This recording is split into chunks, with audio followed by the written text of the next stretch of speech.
the war about oil. Um, no, it wasn't. And have you not noticed actually how irritating it is when you hear aspiring leftist revolutionaries passionately decree that we only went in for the oil? Our attempt was an attempt to create social stability across Iraq, based on the much needed accelerated economic renewal. In fact, I mean, now success of this kind does inevitably depend on a rehabilitation of the Iraqi oil sector. That much is true. I mean, that it can be distributed fairly among the people of Iraq instead of being the property of a crime family.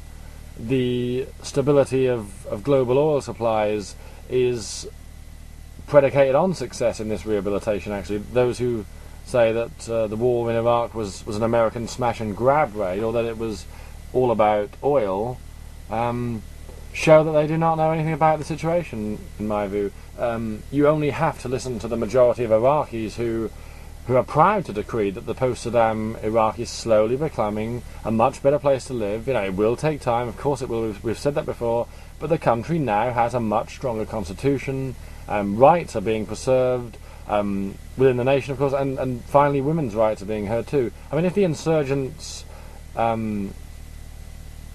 aspire to safeguard the position of the Sunni minority, they're going about it in the wrong way, in my opinion, with sectarian violence. I mean, under Saddam, the Sunni minority was strong enough to oppress the Shia majority. There remains plenty to divide Iraq, but even more to unite them if we can help them further to restore some of the basic humanitarian things which every country is entitled to have. And if you're still not suspicious of the oil argument, I mean, think back to 1991 when Saddam was defeated by our coalition forces. He ordered the blowing up of more than, I think it was about 600 oil wells, I mean, much of which belonged to Kuwait.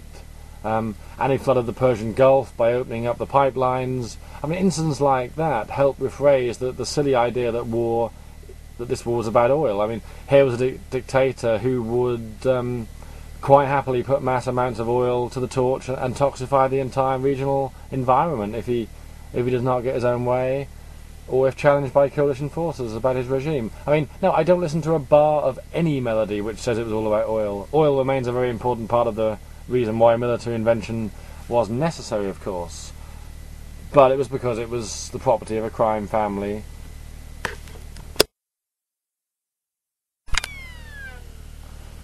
At this point, I want to dispel a myth, actually, about other religions. I think it's probably time to mention that now.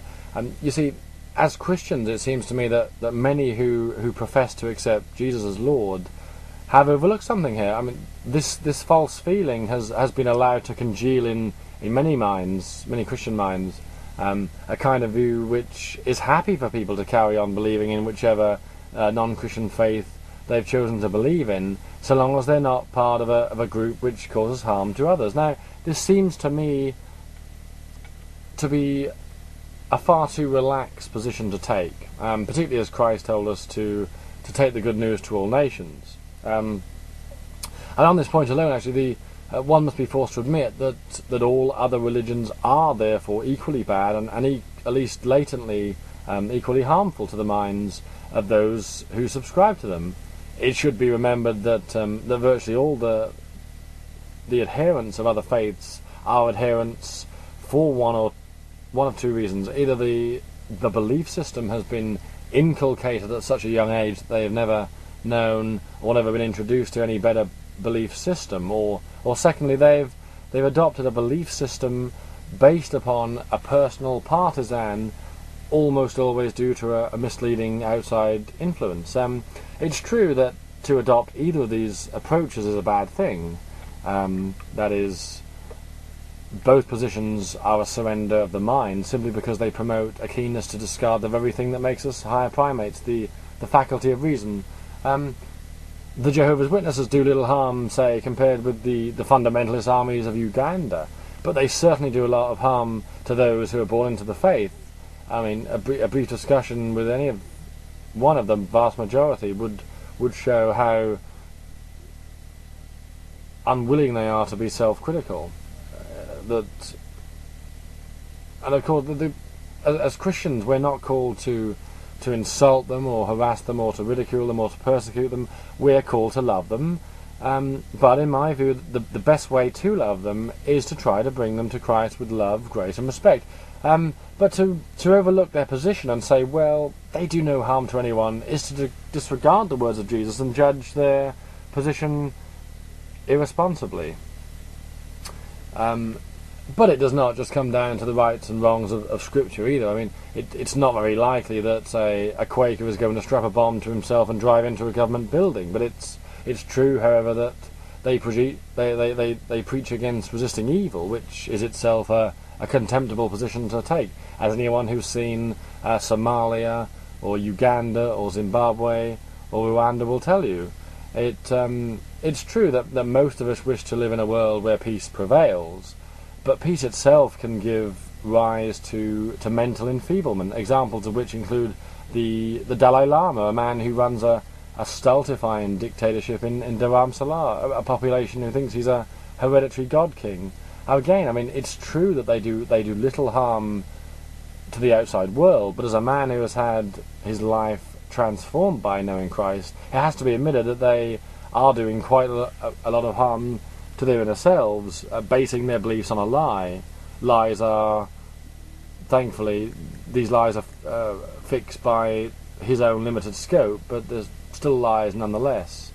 I mean, whenever I've debated this with Muslims, they almost always claim that by casting aspersions over their belief, I'm offending all the Muslims in the world, which is over 1 billion of them. But if we want to speak honestly, tactfully of course, but honestly, we have to admit that Islam is the result of either a big lie or a big con trick. I mean, the evils of Islam are apparent for all to see. That much is obvious. I mean, it's getting worse as well, which is one of the reasons why I'm delivering this message. One would have been very unwise to have been reticent about looking at Hitler's rise, and in fact, at the beginning of the 20th century, we thought that the Catholic Rite was the most dangerous form of religion. I mean, but what about the rise of Jewish fundamentalism? I mean, who could have predicted that? Who tried? They try to bring on the Messiah by stealing other people's land. Numerically, it's extremely small, but the consequences it has had on the region has been very severe. We didn't used to think that Judaism would be a threat in this way until the Zionist movement fused with the Messianic. The Messianists didn't used to be Zionist. I mean, you can never be sure what will rise next.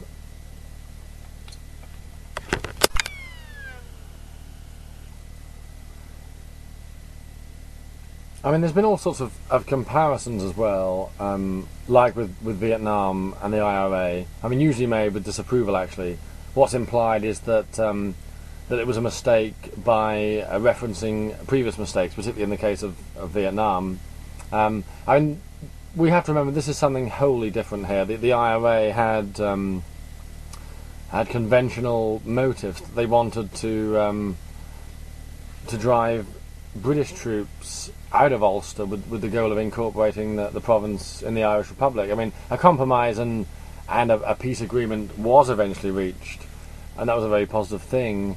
But it was a positive step in recent history. But I mean, but terrorism that is guided by the teachings of false holy books leaves no room for such compromises. I mean, particularly when those in question think they've got God on their side.